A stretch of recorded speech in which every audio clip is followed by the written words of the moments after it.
NBC News has just confirmed that actor Malcolm-Jamal Warner has died at the age of 54.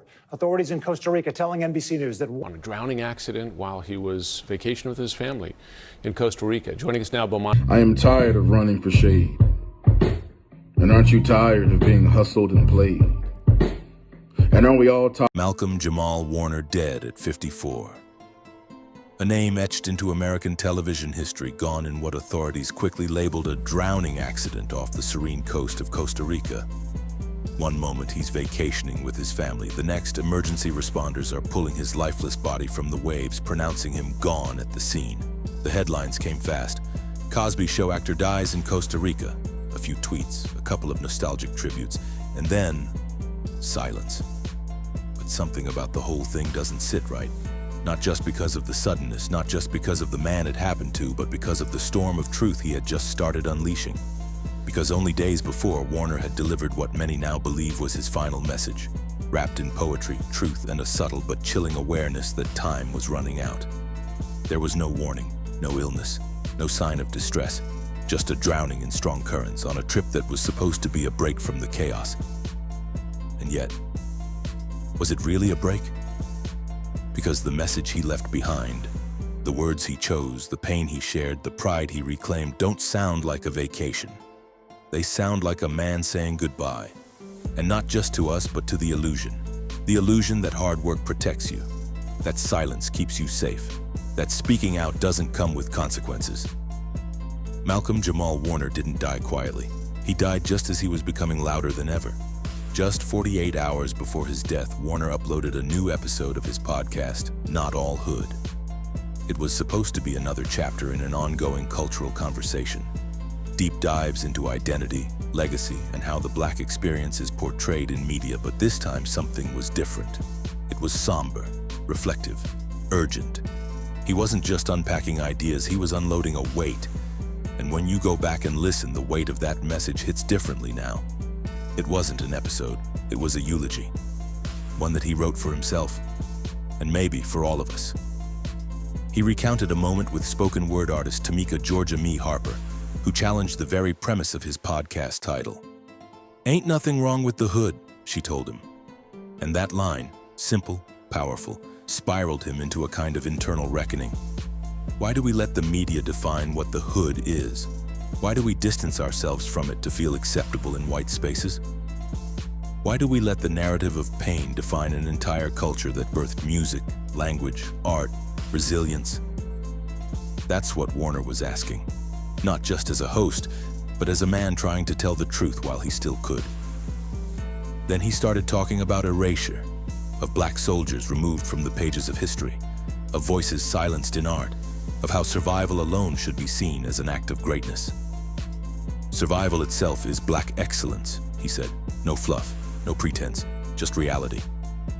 And when someone says that, knowing how little the world values Black survival, it's not just a quote, it's a warning, a flag, a final plea to listen while you still can. To most of the world, Malcolm-Jamal Warner will always be Theo Huxtable, the warm, playful son on The Cosby Show who grew up in front of our eyes. For millions, he was part of their childhood, a symbol of family love and relatable teenage mishaps. But behind that iconic role was a man trying to break free from the very thing that made him famous. Being Theo was a blessing and a burden.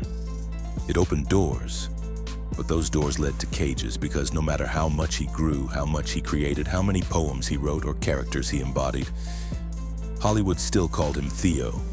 Interviews asked about Theo. Casting directors saw Theo. Fans screamed Theo on the street. But that wasn't who he was anymore. He once admitted that the nickname began to feel like a trap. "There was a time I didn't like being called Theo at all," he said. And who could blame him? Imagine evolving as an artist, studying jazz composition, publishing poetry, directing for TV, only to be constantly reduced to a sitcom you filmed as a teenager. But Warner didn't complain. He got to work. He directed, he wrote, he produced, he made albums. He built an identity outside of the spotlight that wasn't interested in him anymore. And he stayed clean. No arrests, no overdoses, no public breakdowns. In a world where child stars often implode, Warner quietly ascended. Yet that very stability may have made him invisible to an industry obsessed with chaos. He didn't sell trauma, he didn't feed the machine, and so the machine ignored him. But what if that was the plan all along? Because in the silence, he found something more powerful than fame, clarity. And just when he was ready to bring that clarity to the world lost him. When the allegations against Bill Cosby shook the entertainment world, the shockwaves didn't just hit him, they slammed into everyone who had ever been a part of the Cosby Show. But for Malcolm-Jamal Warner, the impact wasn't just professional, it was personal. Cosby had handpicked Warner for the role of Theo when he was just 13 years old. The man wasn't just a boss, he was a mentor, a second father, a cultural icon. And then all of that crumbled under a mountain of accusations. Over 50 women, one after another, detailing a pattern of manipulation and abuse that spanned decades. Suddenly, Warner was being asked to comment on a legacy in ruins. The media wanted sound bites. Social media demanded outrage, and the public wanted to know, would Theo defend Dr. Huxtable? But Warner didn't fall into the trap. He didn't pick a side. Instead, he showed something far more human. Pain. My biggest feeling is sadness, he said. Not just for Cosby, not just for the victims, but for what it all represented. The betrayal, the collapse of something that had meant so much to so many. He said, I can't defend him, but I won't throw him under the bus either. It was a tightrope walk between grief and accountability. And for a man who built his life on reflection, it wasn't a dodge, it was truth. But the industry didn't care. They pulled the Cosby Show from syndication, stripping Warner and his co-stars of a major income source. And for Warner, that loss went beyond dollars. It's taking money out of my pocket, he admitted. But what hurts more is knowing that future generations won't have that show. Because for all its flaws, The Cosby Show had been a cultural milestone, a series that showed a loving, upwardly mobile black family on primetime television. It changed how America saw blackness. And now, that milestone was erased, guilty by association. The tragedy? Warner had spent his life walking in integrity, but in the eyes of the industry, it only took someone else's fall to stain his name. Beneath Warner's thoughtful interviews and creative output was a man shaped by grief. Not public scandal, not Hollywood drama, but real, soul-deep heartbreak. The kind that doesn't make headlines but leaves scars all the same. The first came quietly, away from flashing cameras. Michelle Thomas, the actress who played Justine on The Cosby Show, had been Warner's girlfriend for years. Even after they split romantically, their bond endured. She was part of his family, part of his heart. In 1997, Michelle was diagnosed with a rare form of cancer. Warner was by her side until the end. She died in 1998 at just 30 years old. He never made a spectacle of his grief. He didn't run to tabloids or talk shows. Instead, he mourned in silence. And in that silence, he changed. You could see it in his work, in his tone, in the depth of his reflections. That kind of loss doesn't go away. It reshapes you. Years later, a very different heartbreak followed, loud, public, messy. In 2011, Warner began dating Regina King, another child actor turned powerhouse. The world cheered them on, black excellence in motion. But by 2013, it was over, and the rumors flew. King later revealed that Warner had broken up with her on Valentine's Day. The headlines were merciless. Then came the detail that stung fans most. Warner had sent flowers with a note that read, "I still love you." Regina said she threw them away. That moment, so raw, so public, stood in sharp contrast to the loss of Michelle. With Regina, the world watched. With Michelle, the world forgot. And perhaps that's why Warner began retreating from public discussions about love. No more red carpet dates, no Instagram tributes, no wedding photos or baby announcements. He locked his heart behind privacy and focused on peace. 2 heartbreaks. One that deepened his capacity for love, another that reminded him how quickly it could be used against him.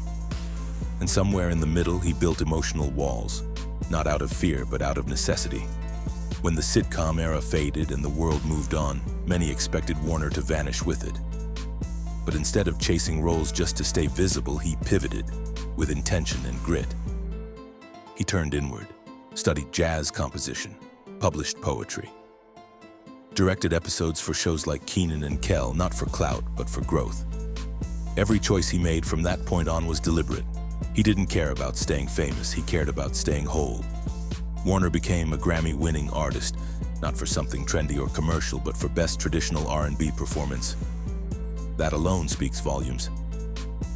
In a world of streaming hits and TikTok challenges, Warner won awards for soul, for substance. He wasn't trying to impress the algorithm, he was trying to speak to the soul. His spoken word albums were dense, political, lyrical. Albums like Hiding in Plain View explored issues like racism, mental health, and mass incarceration. He blended music with message. Every syllable was a stand. And his acting? He didn't shy away from controversial roles. He took parts in The People vs. O.J. Simpson, American Crime, and The Resident. Roles that asked hard questions, that exposed broken systems. He wasn't chasing stardom, he was chasing truth. But that's not the kind of career the media loves to celebrate. There were no scandalous interviews, no explosive outbursts, no social media wars, just quiet, relentless excellence. And maybe that's why Warner was easy to overlook. Because in a world that feeds on chaos, a man who chooses clarity is revolutionary. It was barely a soundbite, but it said everything. On an episode of The Tay Show, Malcolm-Jamal Warner was asked what it was like working with Meghan Markle during her time on Suits. His answer? Straightforward, respectful. She was cool, nice. We didn't really have scenes together. But then came the question that changed the tone completely. Did you know she was black? His response, chilling in its simplicity. The great thing is she knew. At first glance, it feels like a compliment, acknowledging identity, but when you listen closely, when you feel the weight behind the pause, it hits differently. Warner wasn't throwing shade. He was shining a light. That comment was about more than Markle. It was about a system that rewards proximity to whiteness, about how success in Hollywood often demands silence, assimilation, and invisibility. It was about how blackness, unapologetic, unfiltered blackness, can be punished in plain sight. Markle had built a career in a space that rarely embraces dark-skinned, Afrocentric black women. She was light enough, quiet enough, and relatable enough for the crown. Until she wasn't. And Warner's tone suggested he saw the game long before the tabloids caught up. He didn't say it outright. He didn't have to. Because the truth doesn't always need a bullhorn. Sometimes it's in the phrasing, the pause, the unspoken critique.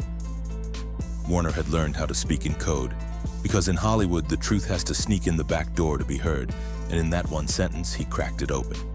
When news of Malcolm-Jamal Warner's death broke, fans flooded timelines with shock, grief, and confusion. But the industry, it barely blinked. There were no roundtable discussions, no primetime tributes, no BET specials, no Grammy nods, no retrospective on the man who helped redefine the image of the young black American male for a generation. And that silence, it wasn't accidental. Because Warner wasn't just another actor, he was an example of what the industry doesn't know how to deal with. Black talent that evolves without becoming entertainment. He didn't break down. He didn't sell trauma. He didn't become the punchline. He became thoughtful. And thoughtful doesn't trend. So they let the story die. No hashtags, no memorial shows, no long-form think pieces, just a few recycled headlines and a sea of silence. But here's what that silence really says. Warner's truth was inconvenient. He was never the bad boy, never the scandal, never the comeback story. He was too steady, too aware, too unwilling to conform. And when people like that pass, Hollywood doesn't mourn, they move on. But fans didn't forget. Social media lit up with confusion. Why isn't anyone talking about this? Where's the tribute? Why does it feel like they're sweeping him under the rug? Because they were. And in doing so, they confirmed everything Warner had been warning us about. You don't need a tinfoil hat to see the pattern. You just need eyes. Every time a black artist dares to disrupt the script, dares to speak with clarity about injustice, identity, or the lies behind the curtain, something happens. And not something random, something final. Chadwick Boseman, quietly battling cancer while portraying warriors, kings, revolutionaries. His death was sudden, but his roles, loud, defiant, unapologetically black. He spent his final years pouring his pain into work that challenged sanitized Hollywood narratives. And then, just as those conversations were beginning to bloom, he was gone. Nipsey Hussle, a rapper, yes, but more than that, an architect of community wealth. He preached ownership, built businesses, bought back the block. And just as his blueprint was catching on, he was shot in the streets he was trying to save. Dave Chappelle, not dead, but nearly destroyed by the same industry that once celebrated him. He said no to $50 million, called out exploitation, walked away from the stage. And what did they do? Called him crazy, unhinged, too much. And now Warner, who didn't burn out, didn't act out, who simply began speaking louder through poetry, through podcasts, through coded truth. And right as his voice became a beacon, it was silenced. It's not just one story, it's a trend, a cycle, a pattern that's been running for decades. Speak truth, disrupt systems, challenge whitewashed narratives, and suddenly your name is in the past tense. Coincidence or conditioning? Because if we keep brushing it off, if we keep labeling it tragic and moving on, then we're part of the problem. And Warner's final act wasn't just to share truth, it was to show us that time is up, the curtain's been pulled, the silence is broken, and now the only question left is, are we listening? Long before it became trendy to be woke, Malcolm-Jamal Warner was already doing the work. Not for likes, not for headlines, but because the stories he carried inside him were too urgent to stay silent. You didn't see him at every red carpet event, but you could hear his soul bleeding through a mic, on stage, on records, and in independent films that major studios never touched. Take his Grammy-nominated album, Hiding in Plain View. The title alone is a masterclass in coded protest, because that's exactly what Warner had become, a revolutionary hiding in the open. He didn't shout, he spoke, he didn't trend, he testified. Track by track, he unpacked the silent epidemic of mass incarceration, generational trauma, and what it means to be both hyper-visible and invisible as a black man in America. It wasn't background music, it was a sermon, a blueprint, a battle cry. Then there was his 2017 short film, You Can't Hear Me, a haunting, visually sparse piece that explored deportation, systemic neglect, and the inner loneliness of being disregarded by society. No A-listers, no million-dollar backing, just raw honesty, framed by grief and resilience. These weren't vanity projects, they were soul work. Warner had chosen to walk away from the glitter to find the grit, and for that the mainstream turned its back. You didn't see Variety write glowing reviews. You didn't see Hollywood Reporter do a cover story. Because when a black man starts using art to question the foundation shakes, and those sitting comfortably on top of it get nervous. So they looked away. But Warner didn't stop creating, because his work wasn't for them, it was for us. And now that he's gone, people are finally leaning in. The question is, why did it take death for us to finally hear him? Some people build careers, others build legacies. And then there are the rare few, like Malcolm-Jamal Warner, who build blueprints. He never claimed to have all the answers, but he made sure his art asked the right questions. And in doing so, he left behind a map, not of how to get famous, but how to stay whole in an industry that thrives on breaking you. For young black creators trying to find their voice, Warner's life is a masterclass in longevity without compromise. He showed that you don't need to be the loudest to be the most powerful, that you can navigate this business with discipline, self-respect, and purpose. In his final interviews, he spoke about wanting to help shift the narrative, not just for entertainment, but for culture. He wanted more stories that centered dignity, more art that spoke truth, more platforms where black identity wasn't just a trend, it was the foundation. He often reminded listeners that black people are not a monolith, that the hood isn't just pain, it's creativity, that black excellence isn't reserved for Ivy League grads or millionaire moguls. Sometimes excellence is just showing up, surviving, refusing to shrink. He poured these lessons into every project. And now, they echo louder than ever. You hear it in a kid writing poems on the bus. You see it in a filmmaker shooting a movie on their phone. You feel it in every artist who chooses message over marketing. Warner didn't just speak to the generation after him, he spoke for them. And now it's our job to carry the blueprint forward, brick by brick, verse by verse, because everything he left us is a reminder. You don't need permission to be powerful, you just need purpose. They didn't blacklist him. They didn't cancel him. They didn't drag him through the tabloids or smear his name in the headlines. What they did to Malcolm-Jamal Warner was quieter and far more effective. They ignored him. He didn't get uninvited from parties, he just stopped getting the invites. He wasn't cut from projects, he just stopped being considered. His name wasn't defamed, it was simply left out of the conversation. And that's how Hollywood disciplines those who don't comply. Not with confrontation, with erasure. When Warner stopped playing the smiling, agreeable role that Theo once represented, when he stepped into his identity as a creator, an activist, a cultural critic, the machine had no use for him. Because Malcolm didn't bring controversy. He brought truth. And that truth, it made people uncomfortable. So instead of engaging, the system moved on. While other actors were making headlines for Instagram feuds and viral stunts, Warner was in the studio recording spoken word pieces about displacement and prison reform. While others were signing six-figure brand deals, he was mentoring young artists in community theaters. He wasn't visible, but he was invaluable. But the industry only rewards one kind of blackness, the kind that performs, entertains, and obeys. And Warner didn't perform. He educated. He didn't entertain. He challenged. He didn't obey. He built his own path. And the cost of that independence was isolation. But now that he's gone, that silence is starting to break. Because the world is waking up to what Warner knew all along. That being erased by the system doesn't mean you failed.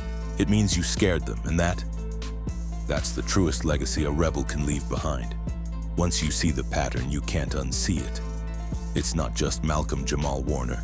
It's a long line of black artists, thinkers, and truth-tellers who tried to stretch beyond the roles they were assigned and paid a price for it. James Baldwin wrote about it in exile. Paul Robeson was surveilled and silenced for it. Nina Simone was branded unstable. Colin Kaepernick was exiled from his career. Cat Williams was mocked until his revelations became undeniable. Even Dave Chappelle, when he walked away from his $50 million deal, was labeled crazy for daring to call out exploitation from inside the system. And then there's Warner. Not controversial, not combative, just intentional, committed, awake. He didn't vanish into addiction or public scandal. He evolved into an artist too real to commodify. He used poetry to expose mass incarceration. He used podcasting to deconstruct black stereotypes. He called out cultural erasure without naming names, using metaphor like a scalpel. And right as his voice became strongest, when people were finally starting to notice, he was gone. Again, another truth-teller lost in the same mysterious fog that seems to surround anyone who pulls back the curtain just a little too far. And yet, time after time, we act surprised. But how many times does something have to happen before it's no longer a coincidence? This is not a conspiracy theory. This is a cultural reality. Because when you live in a system built on image, control, and compliance, truth becomes the most dangerous weapon of all. And Warner was fully armed. You can cancel a show. You can silence a podcast. You can cut someone out of the spotlight. But you cannot kill a legacy rooted in truth. Malcolm-Jamal Warner never begged for attention. He earned respect. Not through spectacle, but through substance. And even though the industry tried to tuck his brilliance into a quiet corner, his work found a way to shine. Because real impact doesn't need a marketing budget. It needs consistency, honesty, courage.